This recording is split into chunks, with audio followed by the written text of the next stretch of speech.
ओम शांति। 21/9/2020 प्रातः मुरली। ओम शांति। बाप दादा मधुबन। मीठे बच्चे, संगम पर तुम्हें प्यार का सागर बाप प्यार का ही वर्षा देते हैं, इसलिए तुम सबको प्यार दो, गुस्सा मत करो। बाबा क्या है? प्यार का सागर है, कहते हैं ना। तो प्यार का सागर है, तेरी एक बूंद के प्यासे हम। भगवान क्या कहते हैं? प्यार का सागर है। बाबा कहते हैं जब भगवान आता है ना तो एक बूंद नहीं देता है, हमें सागर लुटाता है, इतना प्यार देता है। हम भक्ति मार्ग में कहते हैं ना, हे भगवान थोड़ा सा ही तुम्हारा प्यार मिल जाए, थोड़ी सी ही तुम्हारी कृपा हो जाए, है ना। तो भगवान जब आता है ना तो थोड़ी सी कृपा करने नहीं आता है, वो जन्मों जन्म की कृपा करने आता है। क्या करने आता है? जन्मों जन्म की कृपा करने आता है। इसलिए भक्ति मार्ग में हम हमेशा यही गाते हैं कि तू प्यार का सागर है, तेरी एक बूंद के प्यासे हम। बाबा कहते हैं तुम तो प्यार के सागर के बच्चे बन गए। जब सागर में जाओ और सागर में जा करके समा जाओ तो सागर जैसे बन गए ना। तो बाबा के हम प्यार में समाये हुए हैं।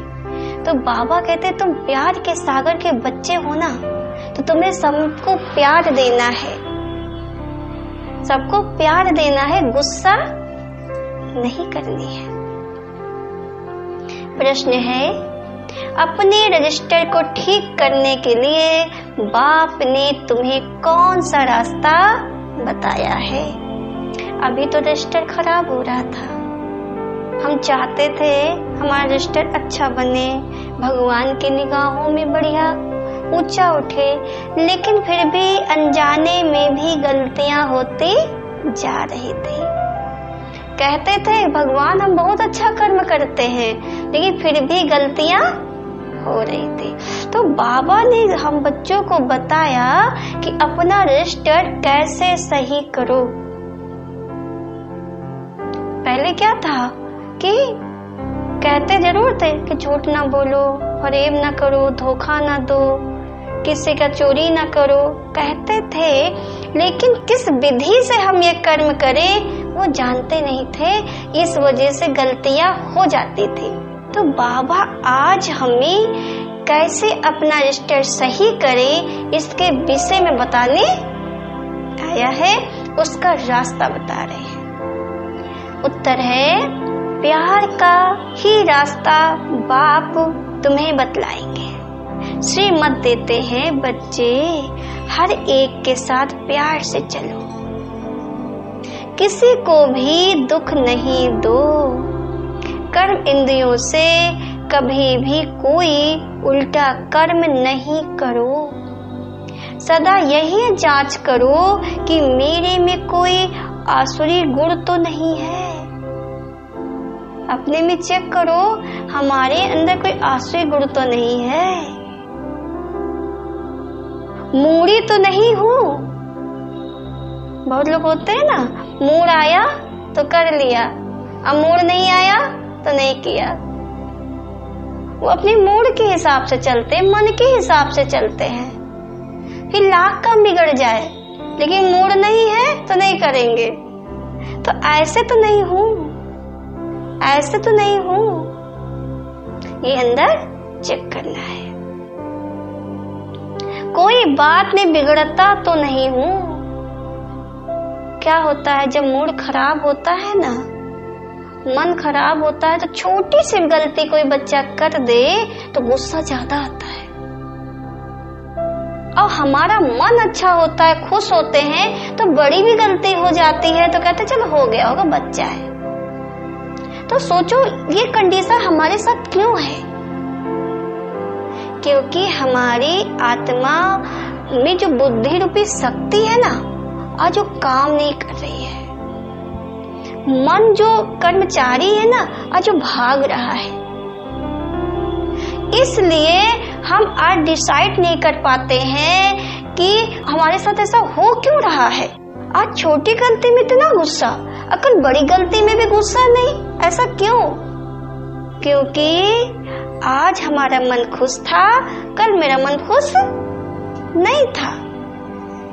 तो मन हमेशा खुश रहेगा तो गलतियां भी तो नहीं होंगी ना। तो बाबा ने कहा ये अपने अंदर चेक करना है, क्या मैं ऐसा तो नहीं हूँ, मूढ़ी तो नहीं हूँ, आसुरी अवगुण तो नहीं है, छोटी छोटी बातें बिगड़ता तो नहीं हूँ, है ना। तो ये चीज हमें अपने अंदर चेक करनी है। आज का गीत है ये वक्त जा रहा है। कौन सा वक्त जा रहा है? ये वक्त जा रहा है, संगम युग का वक्त जा रहा है, भगवान के मिलन का वक्त जा रहा है। इस उम्र की जो आयु चल रही है ना, ये भी जा रहा है। जो हम कल थे वो आज नहीं है। आज आपका दिन जो चला गया वो वापस आने वाला नहीं है। जो वक्त निकल गया सो निकल गया। अब हम सोच लें कि चलो कर लेंगे, लेकिन हमारा वक्त तो जा रहा है ना, हमारी उम्र तो धीरे धीरे कम हो रही है ना, अचानक कुछ भी हो सकता है। तो अपने अंदर ये जांच करो कि वक्त जा रहा है, वक्त के पहले हमें बनना है, वक्त के पहले ही हमें कंप्लीट होना है। तो आज बाबा ने ये गीत दिया कि ये वक्त जा रहा है, वरना ध्यान देना है। ओम शांति। मीठे मीठे रूहानी बच्चों ने गीत सुना, गीत सुना। दिन प्रतिदिन अपना घर अथवा मंजिल नजदीक होती जाती है। दिन पे दिन जो ये सतयुग का राज भाग भगवान दे रहा है, दिन पर दिन वो नगीचे आ रहा है। सतयुग के सीन नगीचे आ रहा है, आप उसके तरफ बढ़ रहे हो, लेकिन उस सतयुग में जाने के लायक बन रहे हो। सतयुग में तो सब देवता होंगे, मनुष्य होंगे नहीं, आसुरी अवगुण होंगे नहीं। तो वो जो मंजिल हमारी आ रही है, क्या उसके लायक बन रहे हैं? ये फोकस ऊपर अपने करना है, लेकिन आज सारा फोकस दूसरों पे होता है। आज हमारा सारा फोकस दूसरों पे होता है। ये क्यों नहीं कर रहा है, ये नहीं कर रहा तो मैं क्यों करूं? आज ये फोकस हो गया है, तो ये चीज हमें छोड़ना है। हम करेंगे तो हम बनेंगे, हम भगवान से प्राप्त करेंगे तो हमें मिलेगा, वो करेगा तो उसे मिलेगा। वो तो मुझे नहीं दे देगा ना अपना, ना ये मेरा ले सकता है। तो बाबा ने क्या कहा कि बच्चे दिन पर दिन अपना घर अथवा मंजिल नजदीक होती जाती है। अब जो कुछ श्रीमत कहती है ना, उसमें गफलत न करो। बाप का डायरेक्शन मिलता है कि सबको मैसेज पहुंचाओ। बच्चे जानते हैं लाखों करोड़ों का ये मैसेज देना है। आप मैसेज देते हो ना, आप भगवान का लाखों करोड़ों का ये मैसेज है जो आप लोगों तक देते हो जाके कि भगवान धरा पे आ गया, आके अपना कल्याण कर लो। ये जो मैसेज है ना, अनमोल मैसेज है। जिसको ये मैसेज बाद में मिलेगा कि भगवान आया, आके हमको ऊंचा उठाया और चला गया, और मुझे तो मैसेज भी बहुत देर में मिला, और मैसेज पहले मिला भी था तो मैंने ध्यान नहीं दिया। वो बच्चे हाय हाय करेंगे, वो बच्चे खून के आंसू रोएंगे कि बाबा भगवान जिनकी इतनी भक्ति किया, पूजा किया, मनाया, इतना हमने दान पुण्य कर दिया, वो आया और चला गया, मुझे कुछ नहीं मिला। तब वो मैसेज की उनको कीमत पता चलेगी। जो आप बताते हो ना, भगवान आया, आके अपना बना रहा है, ज्ञान मुरली सुना रहा है, अभी वो ध्यान नहीं देते। बाद में वही चीज उनको लगेगा कहाँ से मिल जाए, तब उस चीज की उनकी वैल्यू पता चलेगी। आज वैल्यू नहीं जानते। और जो वैल्यू समझ गए हैं, वो जो वैल्यू समझ गए ना, दिनों रात उनकी मगन में है। तो बाबा ने कहा ये करोड़ों का यह मैसेज देना है। फिर कोई समय आ भी जाएंगे ना, जब बहुत हो जाएंगे ना, तो बहुतों को मैसेज देंगे। बाप का मैसेज मिलना तो सबको है। देखो बाबा ने बोल दिया ना, जो भगवान का जो संदेशा है ना, जो मैसेज है, एक एक बच्चे को मिलेगा। चाहे जितना बड़ा गुरु हो, चाहे जितना बड़ा संत हो, और चाहे जितना छोटा बच्चा हो, हर एक को भगवान का संदेशा मैसेज मिलना ही है। क्योंकि भगवान का जो रास्ता है, प्राप्ति का रास्ता है, इसके अलावा दूसरा रास्ता है ही नहीं। कहते हैं ना कि एक ही तो रास्ता है ऊपर जाने का। क्या दो चार रास्ता है क्या? एक रास्ता है ऊपर जाने का, एक ही रास्ता है ऊपर से आने का। तो जब एक रास्ता ऊपर जाने का है, तो पूरी दुनिया की आत्माएं बाबा पास आएंगे कि नहीं आएंगे? तो बाबा ने कहा मैसेज है बहुत सहज है ना। मैसेज कितना सहज है, क्या कोई मंत्र जपना पड़ता है इसमें?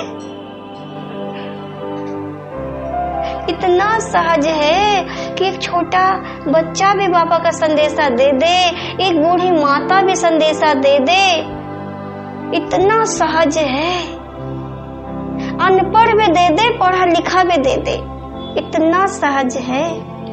बाबा ने कहा सिर्फ बोलो, अपने को आत्मा समझ बाप को याद करो, और कोई भी कर्मेंद्रियों से मनसा वाचा कर्मणा कोई बुरा काम नहीं करना है। पहले मनसा में आता है ना, जैसे आपको किसी को कुछ कहना हो तो मुंह में तो बाद में आता है, पहले मन में आता है ना। क्या कहते हैं, अभी नहीं कहा है, अब जब ये आएगा तो आपकी ये बात बोल देंगे। तो कहाँ आया? मन में आया। अब मन में आया, मन कह रहा आने दो आने दो, जब आएगा ना तो इसको तो बोल देंगे।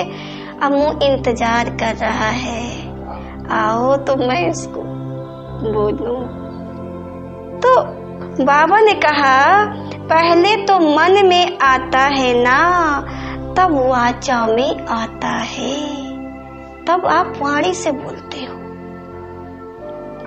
अभी तुमको राइट रॉन्ग समझने की बुद्धि चाहिए। ये पुण्य का काम है या करना चाहिए? ये करना चाहिए। दिल में संकल्प आता है गुस्सा करे, अब बुद्धि तो मिली है ना।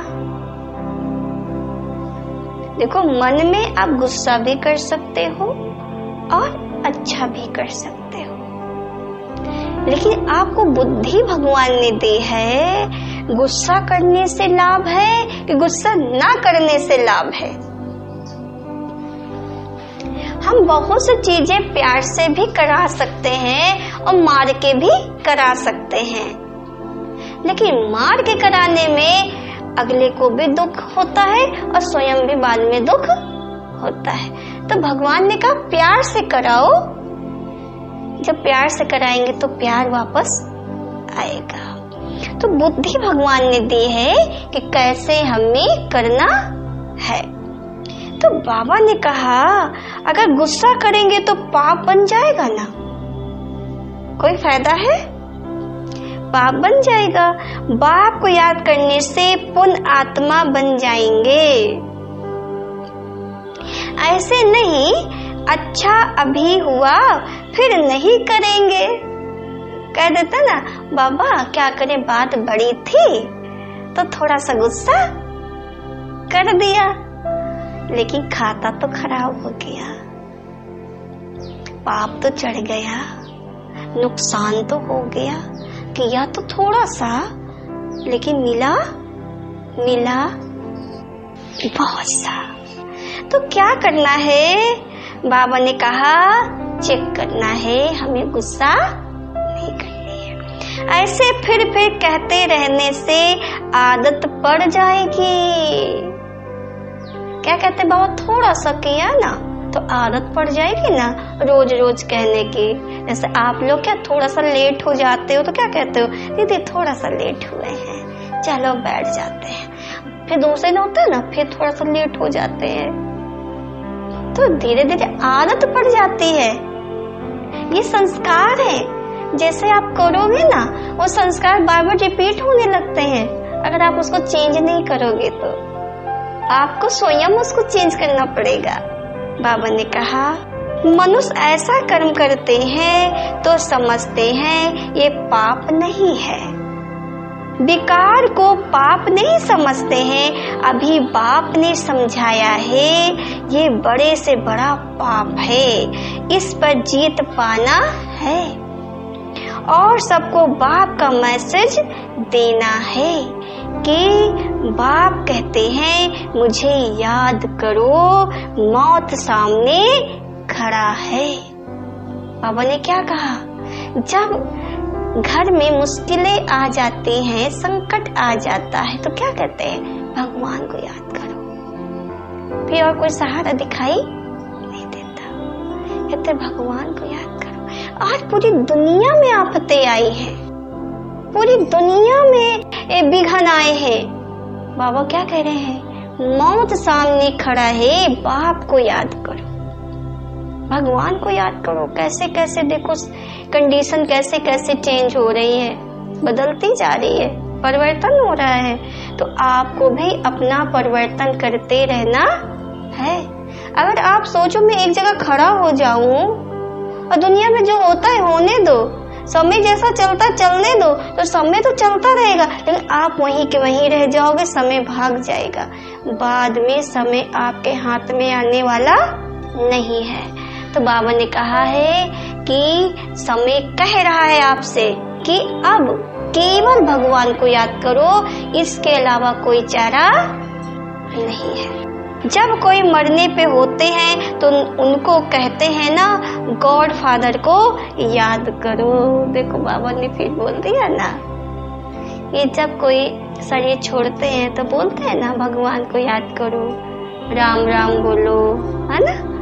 तो बाबा ने कहा आज तो दुनिया परिवर्तन हो रही है, तो आप केवल मीरा बाबा मैं बाबा की, यही नाम ही जीवन नैया को पार करेगा। कहते हैं ना कलयुग में एक नाम आधारा, सुमर सुमर नर उतरे पारा। तो हमने पूजा भक्ति बहुत कर लिया, उससे पार नहीं हुए। ये भगवान का ही ऐसा नाम है, शिव बाबा का ही ऐसा नाम है जिसके नाम लेने से ही हम पार हो जाएंगे। पूजा भक्ति की जरूरत नहीं है। रिमेम्बर गॉड फादर, वो समझते हैं ये गॉड फादर पास जाते हैं ना, परंतु वो लोग ये तो जानते नहीं कि गॉड फादर को याद करने से क्या होगा। बहुत लोग कहते हैं ना भगवान को क्यों याद करें, भगवान क्या दे देगा, इतनी देर तो अपना काम कर लेंगे, इतनी देर तो मेरे घर में ये हो जाएगा, मैं भगवान को क्यों याद करूं। तो बाबा ने कहा कहाँ जाएंगे, सोचो। अपने बाप को याद नहीं करोगे तो बच्चा कहाँ जाएगा, अपने बाप के घर ही तो जाएगा, जाएगा कि नहीं जाएगा। अब बोल दे बाप तो कुछ नहीं है, क्या करेगा बाप के, तो बाप क्या करेगा, बोलेगा बच्चे घर में जगह नहीं है। तो बाबा ने कहा बच्चे कहाँ जाएंगे, आत्मा एक शरीर छोड़ दूसरा लेती है ना, गॉड फादर के पास तो कोई जा ना सके। बाबा ने कहा चाहे इतना बड़ा भक्त हो, चाहे इतना बड़ा पुजारी हो, चाहे इतना बड़ा सन्यासी हो, गुरु हो ना, कोई भी हो, शरीर जब छोड़ते हैं ना तो यहीं पे फिर जन्म होता है, लेकिन अपने बाबा के घर नहीं जा पाते हैं। जब बाबा आता है, अपना ज्ञान देता है, तभी अपने घर जा पाते हैं। बाबा ने कहा बच्चे, कोई जा ना सके तो अब तुम बच्चों को अविनाशी बाप की अविनाशी ज्ञान चाहिए ना। जब तमो प्रधान दुखी बन जाते हैं तब तो एक दो को कहते हैं ना, गॉड फादर को याद करो। सब आत्माएं एक दो को कहती हैं, कहती तो आत्मा है ना, ऐसे नहीं कि परमात्मा कहते हैं। आत्मा आत्मा को कहते हैं। बाप को याद करो। जब कोई दुख होता है क्या कहते हैं? भगवान को याद करो। तो एक आत्मा दूसरे आत्मा को कहती भगवान को याद करो, यानी भगवान हमसे अलग है। यह एक कॉमन रस्म है। मरने समय ईश्वर को याद करते हैं ना, ईश्वर का डर रहता है। समझते हैं अच्छे व बुरे कर्मों का फल ईश्वर ही देते हैं। बुरा कर्म करेंगे तो ईश्वर धर्मराज बहुत सजा देंगे। बाबा ने क्या कहा? बुरा कर्म करेंगे तो ईश्वर धर्मराज द्वारा बहुत सजा देंगे, इसलिए डर रहता है। बरोबर कर्मों की भोगना तो होती है ना। तुम बच्चे अभी कर्म आकर्म विकर्म की गति को समझते हो ना, जानते हो यह कर्म आकर्म हुआ।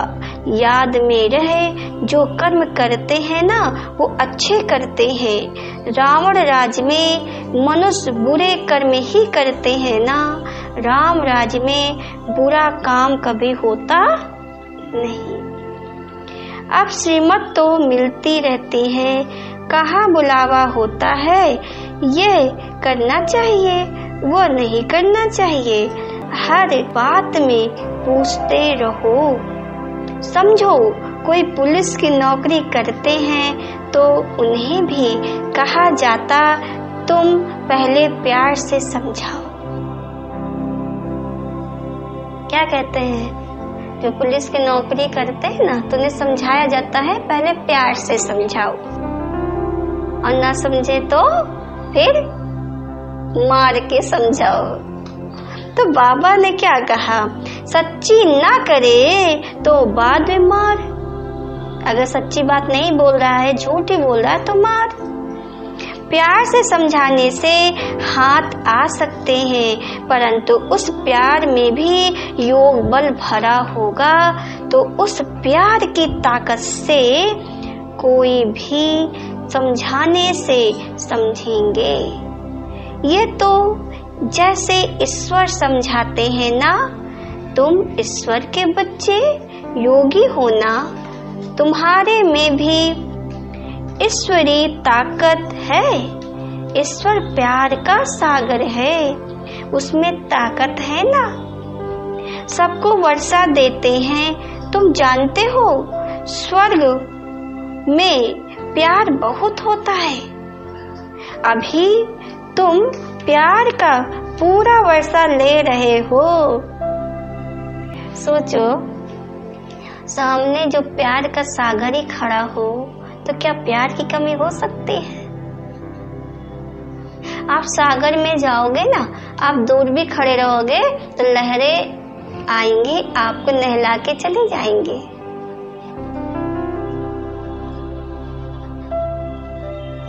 सागर की लहरें आती हैं और आपको भिगा के चली जाती हैं। तो बाबा सागर है, आप सागर के पास खड़े हो जाते हो तो लहरें आके आपको प्यार में डुबो के चली जाती हैं, स्नेह में भर के चली जाती हैं।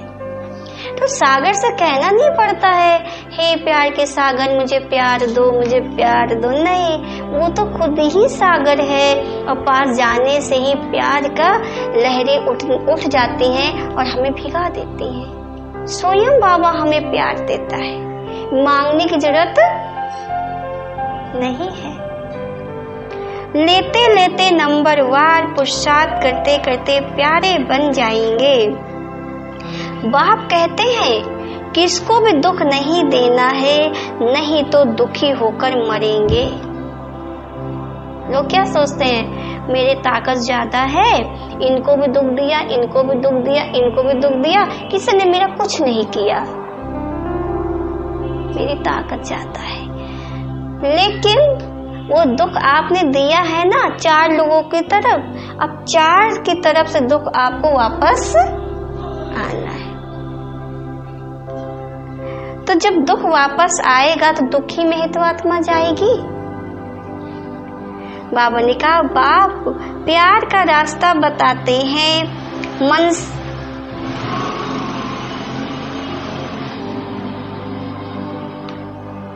बाबा प्यार का रास्ता बताते हैं, मनसा में आने से वो शक्ल में भी आ जाता है।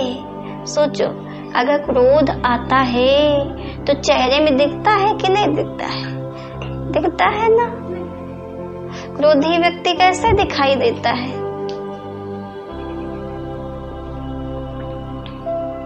एकदम आंखें लाल, चेहरा लाल, है ना, गुस्से से भरा हुआ।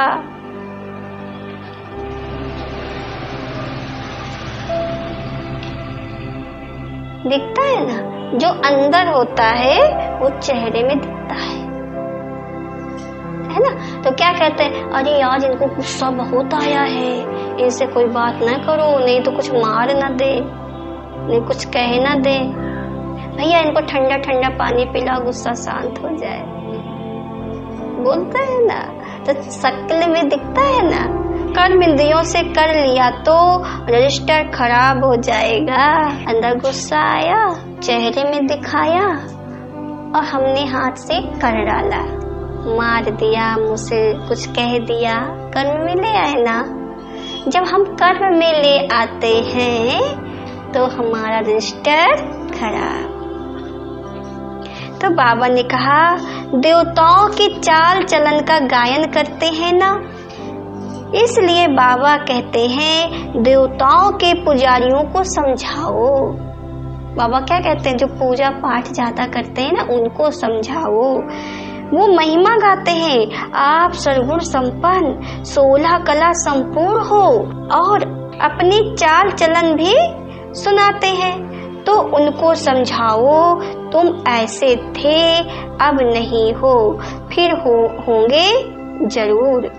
तुमको ऐसा देवता बनना है, अपनी चाल ऐसी रखो तो तुम ये बन जाएंगे।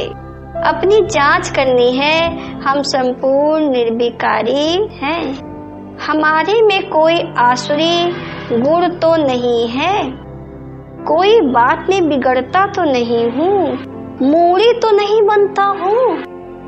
बाप कहते हैं तुमको ऐसा बनना है, बनाने वाला भी हाजिर है।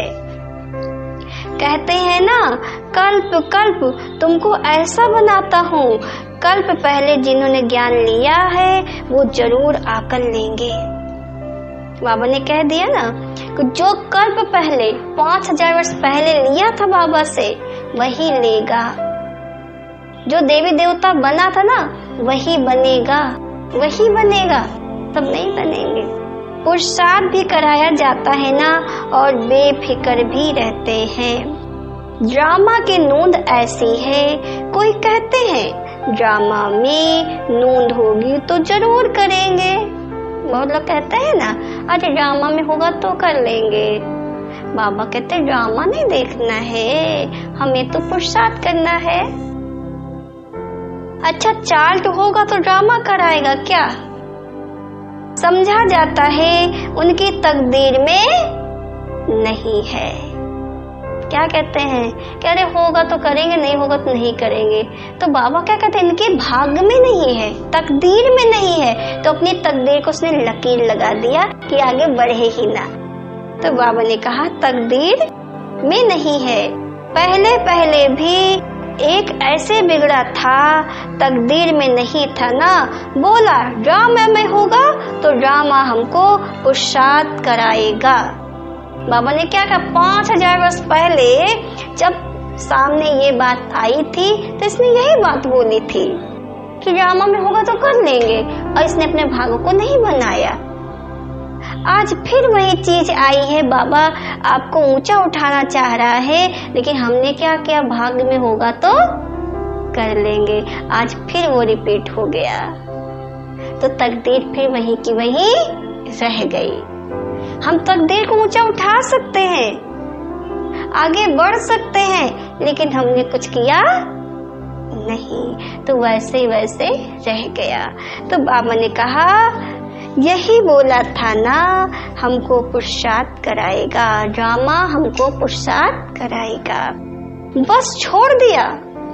ऐसे तुमको भी बहुत मिलते हैं ना, तुम्हारा एम ऑब्जेक्ट तो ये खड़ा है, बैच तो तुम्हारे पास है ना। जैसे अपना पोता मेल देखते हो तो बैच को भी देखो। बैच ये जो हम लगाते हैं, ये बैच, ये अपना अपना बैच देखना है कि बाबा हमें ऐसा बना रहा है, तो ऐसा बना रहा, तो अपना पोता मेल देखो, क्या हम ये बनने वाले हैं, ये बन रहे हैं, तो क्या ऐसी चाल चलन हमारी है। अपनी चाल चलन को भी देखो, कभी किमनल आंखें ना हो, मुख से कोई इबिल बात ना निकले। इबिल बोलने वाला ही नहीं होगा तो कान सुनेंगे कैसे। जब आप बुरा बोलोगे नहीं तो कान भी आपके बुरा सुनेंगे नहीं। बाबा ने कहा, सुनेंगे कैसे। सतयुग में सब देवी गुण वाले होते हैं ना, इबिल कोई बात नहीं। इन्होंने भी प्रारब्ध बाप द्वारा ही पाई है। ये तो सबको बोलो, बाप को याद करो तो बेकार विनाश हो जाएंगे। इसमें नुकसान की कोई बात नहीं है। संस्कार आत्मा ले जाती है।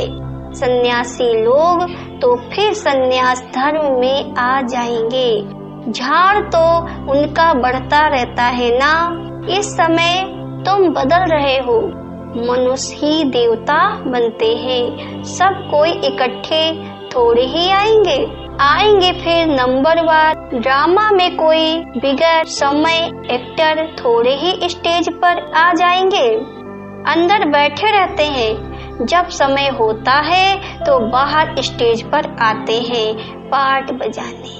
आपने देखा है, नौटंकी देखी है, उसमें बहुत सारे एक्टर्स होते हैं और सब पीछे सजते रहते हैं, है ना। जिसका जब पार्ट होता है वो निकल के आ जाते हैं स्टेज पे, अपना ड्रामा करते हैं और फिर चले जाएंगे, फिर दूसरा आ जाएगा, है ना।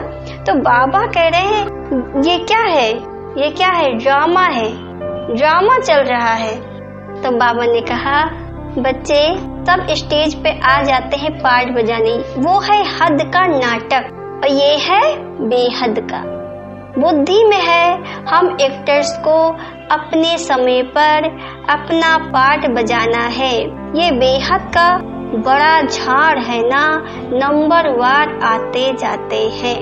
बाबा क्या कहते हैं, इसी तरीके से जब पार्ट यहाँ चलता है ना, आप सबका ड्रामा चलता है, ये बहुत बड़ा नौटंकी शाला है जो आप विश्व में देख रहे हो ना, ये बहुत बड़ा नौटंकी शाला है। जब जिसका पार्ट होता है, आत्माएं ऊपर से आते रहते हैं, पार्ट बजाते रहते हैं। जिसका भी पार्ट होता है, परम धाम से आया, पार्ट बजने लगता है, फिर ऊपर नहीं जा पाता, फिर यहीं बजता है पार्ट। आज सारे एक्टर्स रंगमंच में इकट्ठे हो गए हैं। जब नाटक खत्म हो जाता है, नौटंकी खत्म हो जाती है, तो जितने भी कलाकार होते हैं सब सामने खड़े हो जाते हैं स्टेज पे कि ये कलाकार है और उसने अपना अपना रोल दिखाया। आज वही स्टेज चल रहा है कि सब कलाकार इकट्ठे हैं और अपना अपना रोल क्या दिखाया है आप सामने देख सकते हो। बाबा ने कहा ये बेहद का नाटक है। वो तो हद का नाटक आप देखते हो, रात भर नौटंकी देखा, सुबह अपने अपने घर। तो बाबा ने क्या कहा, ये बेहद का नाटक है। बुद्धि में है हम एक्टर्स को अपने समय पर आकर अपना पार्ट बजाना है ना। ये बेहद का बड़ा झाड़ है, नंबरवार आते जाते हैं। पहले पहले एक ही धर्म था, सभी धर्म वाले तो पहले पहले आ ना सके। पहले तो देवी देवता धर्म वाले ही आएंगे पाठ बजाने, सो भी नंबरवार। झाड़ के राज को भी समझाना है, बाप ही आकर सारे कल्प वृक्ष का ज्ञान सुनाते हैं। इनके भेंट फिर निराकारी झाड़ से होती है। क्या बाबा ने कहा, जैसे यहाँ का पेड़ देखते हो ना, छोटा सा बीज होता है। बरगद का पेड़ देखा है, कितना छोटा बीज होता है, पेड़ कितना विशाल होता है, कितना बड़ा होता है पेड़। तो बाबा भी एक बीज है, मनुष्य कल्प वृक्ष का बीज है ना। तो बाबा जो बीज है ना, वो चैतन्य है, वो हर चीज बता सकता है। लेकिन जो ये बीज है दुनिया का, वो चैतन्य नहीं है, वो जड़ है। वो बता नहीं पाता कि मेरे अंदर कितना बड़ा वृक्ष समाया हुआ है, लेकिन बाबा बता सकता है क्योंकि चैतन्य है। तो बाबा क्या करता है, आ करके ये कल्प वृक्ष का झाड़ हमें समझाता है कि बच्चे ये कैसे कैसे बढ़ा, अब क्या है, इसका अंत कैसे है। तो बाबा ने कहा इसकी तुलना की जाती है ना इस झाड़ से। एक बाप ही कहते हैं मनुष्य सृष्टि रूपी झाड़ का बीज मैं हूँ। बीज में झाड़ समाया हुआ नहीं है, लेकिन झाड़ का ज्ञान समाया हुआ है। हर एक का अपना अपना पार्ट है। चैतन्य झाड़ है ना, झाड़ के पत्ते भी नंबरवार निकलेंगे। इस झाड़ को कोई भी समझते नहीं है। इनका बीज ऊपर में है ना, इसलिए इनको उल्टा वृक्ष कहा जाता है। हमारा बीज कहाँ है, मनुष्य आत्माओं का बीज कहाँ है। कल्प वृक्ष का जो बीज है ऊपर है, हमारा झाड़ उल्टा है, और यहाँ का वृक्ष का बीज नीचे है और इसका वृक्ष ऊपर है। तो बाबा ने कहा हमारा वृक्ष उल्टा है। देखो पुरखे मरते जाते हैं और नई नई पलाई निकलती जाती है, पत्ते निकलते जाते हैं, पुरखे कटते जाते हैं। और यहाँ पे अगर पेड़ को नीचे से काट दो तो पेड़ सूख जाता है ना। लेकिन भगवान का ये जो कल्प वृक्ष कैसा है, कैसा है वृक्ष। बाबा कहते हैं उल्टा वृक्ष कहा जाता है, रचयिता बाप है ऊपर में। तुम जानते हो हमको जाना है घर जहाँ आत्माएं रहती हैं। अभी हमको पवित्र बनकर जाना है। तुम्हारे योग बल से सारे विश्व पवित्र हो जाती है। तुम्हारे लिए तो पवित्र सृष्टि चाहिए ना। बाबा क्या कहते हैं, जब तुम पवित्र हो जाओगे तो इस कलयुग वाली दुनिया में नहीं आना है। फिर इस आत्मा को पवित्र दुनिया चाहिए, पवित्र राज चाहिए। बाबा ने कहा बच्चे फिर पवित्र सृष्टि चाहिए ना। तुम पवित्र बनते हो तो दुनिया भी पवित्र बनानी पड़े। सब पवित्र हो जाते हैं, तुम्हारी बुद्धि में है ना, आत्मा में ही मन बुद्धि है ना। चैतन्य है, आत्मा ही ज्ञान को धारण कर सकती है। तो मीठे मीठे बच्चों को ये सारा राज बुद्धि में होना चाहिए। कैसे हम पुनर्जन्म लेते हैं, 84 का चक्र तुम्हारा पूरा होता है ना, तो सबका पूरा होता है। सब पावन बन जाते हैं। ये अनादि बना हुआ ड्रामा है, एक सेकंड भी ठहरता नहीं है। सेकंड बाई सेकंड जो कुछ होता है सो फिर कल्प बाद होगा। हर एक आत्मा में अविनाशी पार्ट भरा हुआ है। वो एक्टर्स करके 2-4 घंटे का पार्ट बजाते हैं। बाबा ने क्या कहा, यहाँ का एक्टर्स 2-4 घंटे का पार्ट बजाते हैं। ये तो आत्मा को नेचुरल पार्ट मिला हुआ है। तो बच्चों को कितनी खुशी होनी चाहिए। अतीन्द्रिय सुख अभिसंगम का ही गाया हुआ है। बाप कहते हैं 21 जन्मों के लिए हम सदा सुखी रहते हैं। खुशी की बात है ना खुशी की बात। 21 जन्म दुख की बात नहीं, एक बीमारी नहीं आएगी, सदा सुखी रहेंगे, शांत रहेंगे, माला माल रहेंगे, नौकरी करने की जरूरत नहीं, इतना बाबा भर के देगा। तो खुशी की बात नहीं है। यहाँ तो जितना भी कमाओ कम है ना, बाबा इतना भर के देगा। तो अच्छी रीत समझते और समझाते हैं, वो सर्विस पर लगे रहते हैं। कोई बच्चे खुद ही आकर क्रोधी हैं तो दूसरों में भी प्रवेशता हो जाती है। ऐसे बच्चा कोई क्रोधी है और साथ में बैठ के चिल्लाएगा तो उससे लोग भी चिल्लाने लगते हैं, अरे इसको हटाओ, गुस्सा होने लगते हैं ना। तो बाबा कहते हैं बच्चे कोई क्रोधी है तो दूसरे में भी प्रवेशता हो जाती है। ताली 2 हाथ ही बजती है ना, वह ऐसे नहीं होता। यहाँ तुम बच्चों को शिक्षा मिलती है। कोई क्रोध करे तो तुम उन पर फूल चढ़ाओ, प्यार से समझाओ, ये भी एक भूत है, बहुत नुकसान कर देंगे।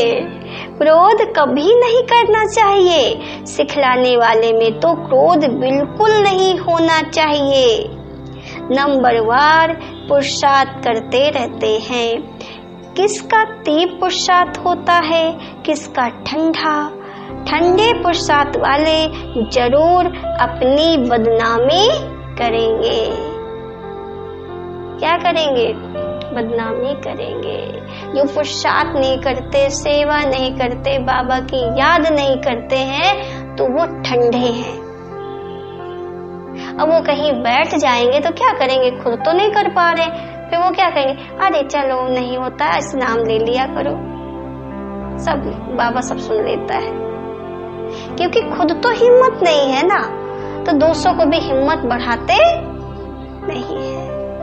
तो बाबा ने कहा फिर क्या करेंगे, नाम बदनाम कर देंगे, बदनामी करेंगे। क्रोध, कोई में क्रोध है तो जहां जाते हैं वहां से निकाल देते हैं। कोई में बद चलन वाले रह नहीं सकते।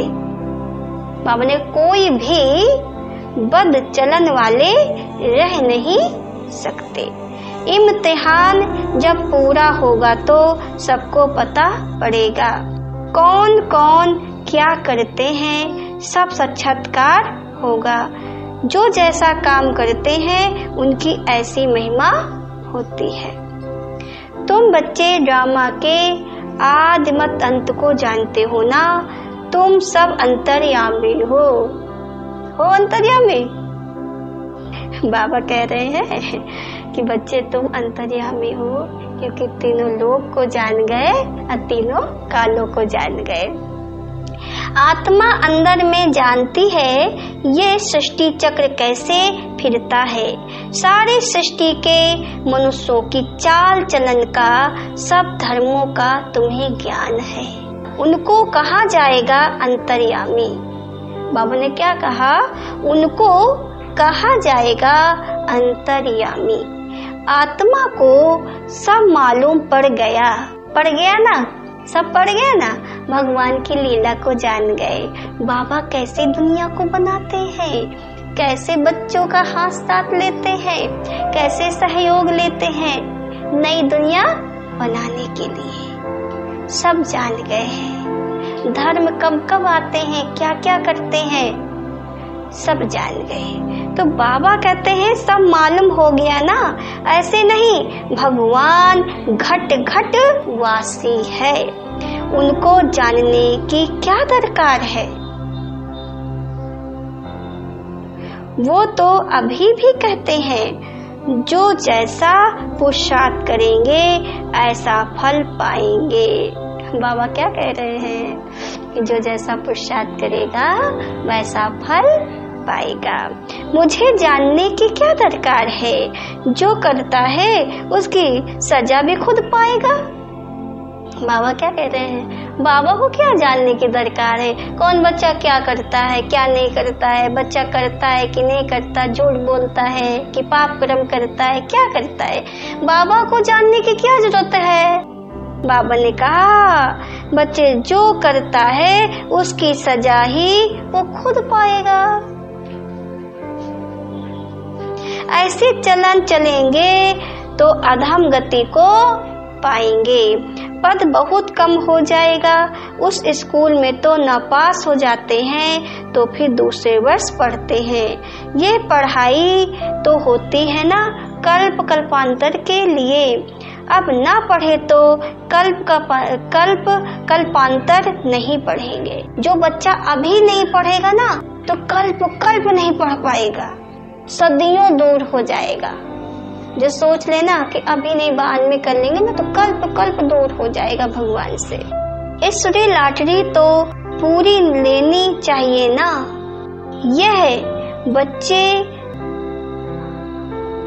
यह बातें तुम बच्चे समझ सकते हो।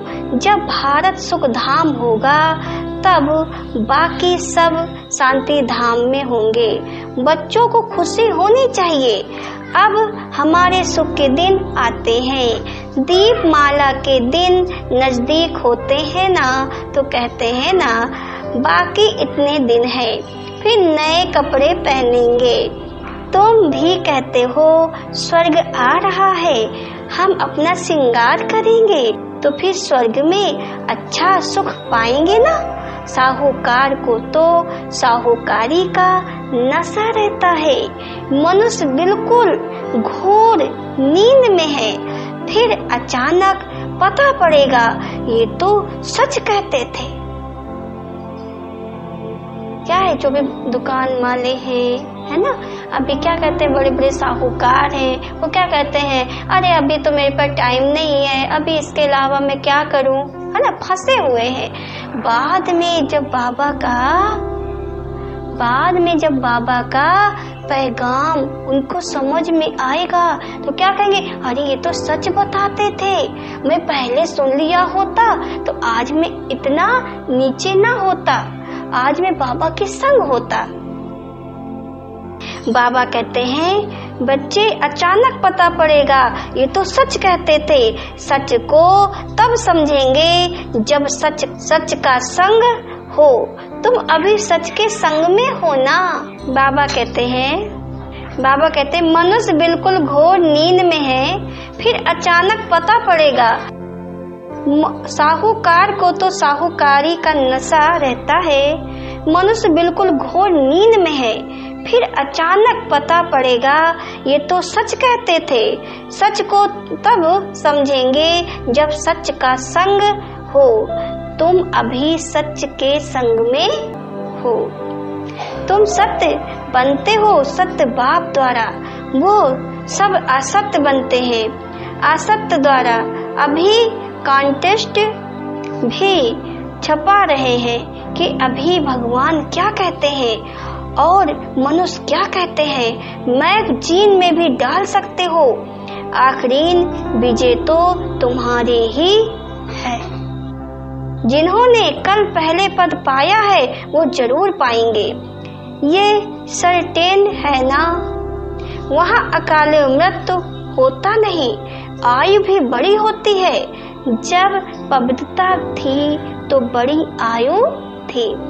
पतित पावन परमात्मा बाप है तो जरूर उसने ही पावन बनाया होगा ना। जब देवी देवता पावन होते हैं तो उनकी उम्र उनकी आयु बहुत बड़ी होती है, और जब पतित हो जाते हैं तो आयु भी कम हो जाती है। आज देखो बच्चा जन्म लेता है खत्म हो जाता है, कोई उम्र होती है खत्म होने की, लेकिन फिर भी खत्म हो जाता है क्योंकि इस समय सभी आत्माएं पतित हो गई हैं। कृष्ण की बात शोभती नहीं। पुरुषोत्तम संगम युग पर कृष्ण फिर कहाँ से आएगा। यही फीचर्स वाला मनुष्य तो फिर होता नहीं।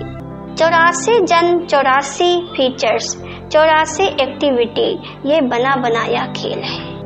आत्मा ने 84 जन्म लिए तो 84 उसकी नेचर बने, 84 उसके फीचर्स बने, 84 एक्टिविटी हुई, है ना। तो बाबा ने कहा ये तो बना बनाया खेल है, उसमें फर्क नहीं पड़ सकता। ड्रामा कैसा वंडरफुल बना हुआ है। आत्मा छोटी बिंदी है।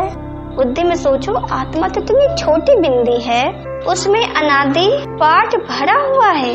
इसको कुदरत कहा जाता है। मनुष्य सुनकर वंडर खाएंगे, परंतु पहले तो ये पैगाम देना है कि बाप को याद करो, वही पतित पावन है, सर्व का सद्गति दाता है। सतयुग में दुख की बात होती नहीं, कलयुग में तो कितना दुख है, परंतु ये बातें समझने वाले नंबरवार हैं।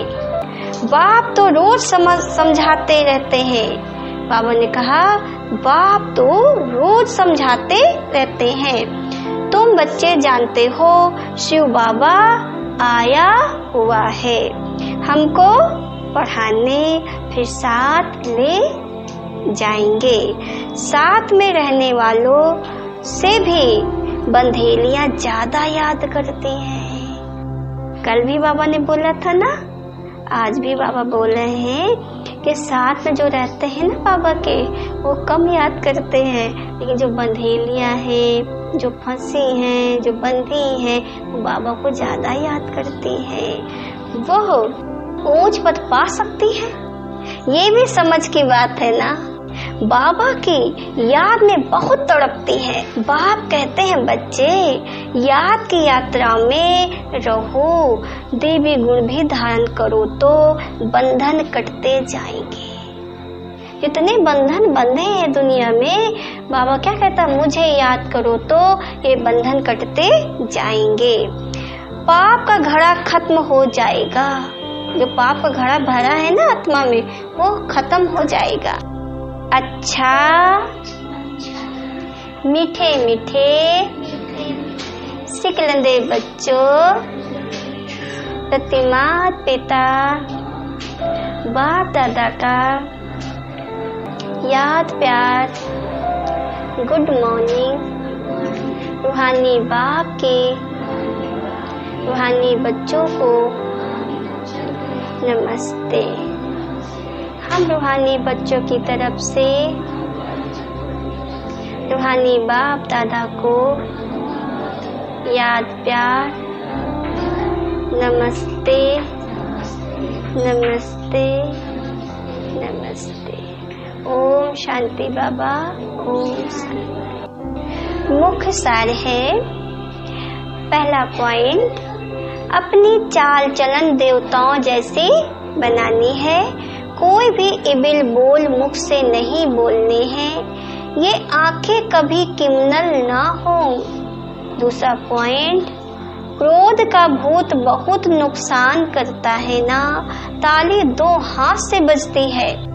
इसलिए कोई क्रोध करे तो किनारा कर लेना है, उन्हें प्यार से समझाना है। वरदान है, अव्यक्त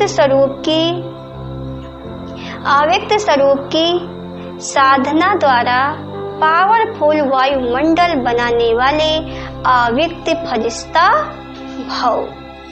डिटेल है, वायुमंडल को पावरफुल बनाने का साधन है अपने अव्यक्त स्वरूप की साधना। इसका बार बार अटेंशन रहे, क्योंकि जिस बात की साधना की जाती है उसी बात का ध्यान रहता है ना। तो अव्यक्त स्वरूप की साधना अर्थात बार बार अटेंशन की तपस्या चाहिए। इसलिए अव्यक्त फरिश्ता भाव के वरदान को स्मृति में रख शक्तिशाली वायुमंडल बनाने की तपस्या करो, तो आपके सामने जो भी आएगा वो व्यक्त और व्यर्थ बातों से परे हो जाएगा। स्लोगन है, सर्वशक्तिमान बाप को प्रत्यक्ष करने के लिए एकाग्रता की शक्ति को बढ़ाओ। स्लोगन है, सर्वशक्तिमान बाप को प्रत्यक्ष करने के लिए एकाग्रता की शक्ति को बढ़ाओ। ओम शांति।